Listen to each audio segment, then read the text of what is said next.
Hey guys, so last year I made a video on how to maneuver VidCon and some tips and stuff, but then I realized that VidCon had changed a lot from the first year that I went. So I thought I would make another video this year now that I know kind of what to expect. The first thing you need to know about VidCon is that you shouldn't go if your only reason is because you want to meet famous YouTubers. Speaking of meeting famous people, if you see a famous YouTuber just walking around, do not rush up to them. I mean, it's totally fine if you just want to go and talk to them like a normal person, but keep in mind that if they look like they're on their way somewhere, they probably are on their way somewhere. If they look like they're just walking around to have fun at VidCon, then definitely walk up to them and say hi and introduce yourself and talk to them. But if they're walking fast and they have a really determined look on their face, they're probably too busy to talk to you. A lot of YouTubers are too polite to say anything when you go up to them. On this one, you kind of have to use common sense and just be the judge of the perfect situation. Last year we were walking around outside the convention center and we saw Mike Falzone walking around and we couldn't really tell if he was on his way somewhere. So what we did in that situation was that we just walked up to him and asked him if he was on his way somewhere, if he had time to stop and take pictures with us. Like I said, YouTubers are usually too nice to say no. So Mike Falzone was nice enough and he said he was on his way somewhere, but if we were really quick that he would take pictures with us. And immediately we regretted stopping him, but he was so nice and we made sure that we were polite to him and that we were very, very quick. And at the end, he thanked us for being so polite. Something else that's important to remember is to always be nice and treat them like human beings because they are just human beings. I know it can be a little bit jarring to see someone in real life that you've only ever seen on a screen, but please treat them like a human being. Nothing is going to turn them off more than someone screaming in their face and running up to them and demanding to take a picture. I can promise you that treating them like a normal person and having a meaningful conversation with them is going to make more of an impact on them than screaming at them will. One of the most important things to do at VidCon is to keep food and water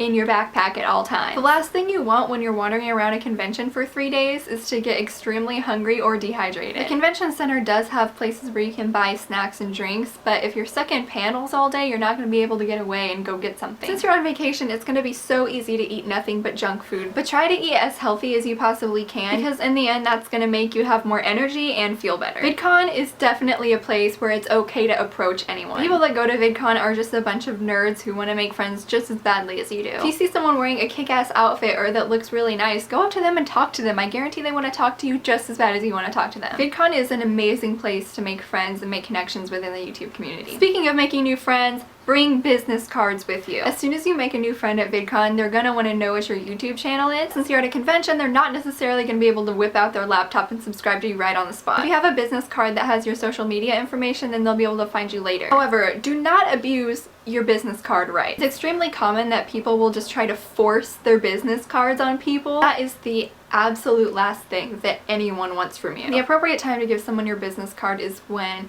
you've already made a connection with them and they're gonna want to find you later. An extremely inappropriate time to give someone your business card is if you just run up to them, throw your card at them, and then run away hoping that they're gonna subscribe to you. They're not gonna subscribe to you. Another inappropriate time to whip out your business card is when you're at a signing and you give it to like Tyler Oakley or something. He doesn't care. Having your information available is an amazing way to make new friends, but it is not the way to capture the attention of John and Hank Green. Another no-no is to just leave your cards in random places around the convention center hoping that people are going to subscribe to you because they find it on the floor. It's going to get swept up, and also you'll probably get yelled at by the maintenance people for throwing shit on the floor. Now you are gonna want to carry a backpack around the convention. At registration they usually give you a little backpack full of just goodies and stuff. Don't use that backpack. It's just one of those little string ones and you're not going to be able to find anything that you need. Last year this is the backpack that I carried around. I still have some of the stuff I got at VidCon on here. So it's good because you can keep your money in pouches and you can keep your wallet in there. It's big enough and it's not going to hurt your shoulders because the straps are thick. The only things you really need to keep with you are snacks, water, your phone charger, your camera, and your wallet with your money. And then maybe a jacket because it does get cold in the convention center sometimes. Last year I carried a sweater with me and I ended up wearing it the entire day because the convention center was so cold. Something that I've noticed the last 2 years when I go to VidCon is that a lot of people love to get wasted at VidCon. I don't mean like in the convention center, but they'll go back to their hotel rooms, drink all night, and be hungover the entire next day. I will never understand why people want to spend all this money to go all the way across the country to VidCon to be able to learn more about the online community and they just spend it all hungover. Like, why is that fun for you? Something that my friend Matt wanted me to talk about in here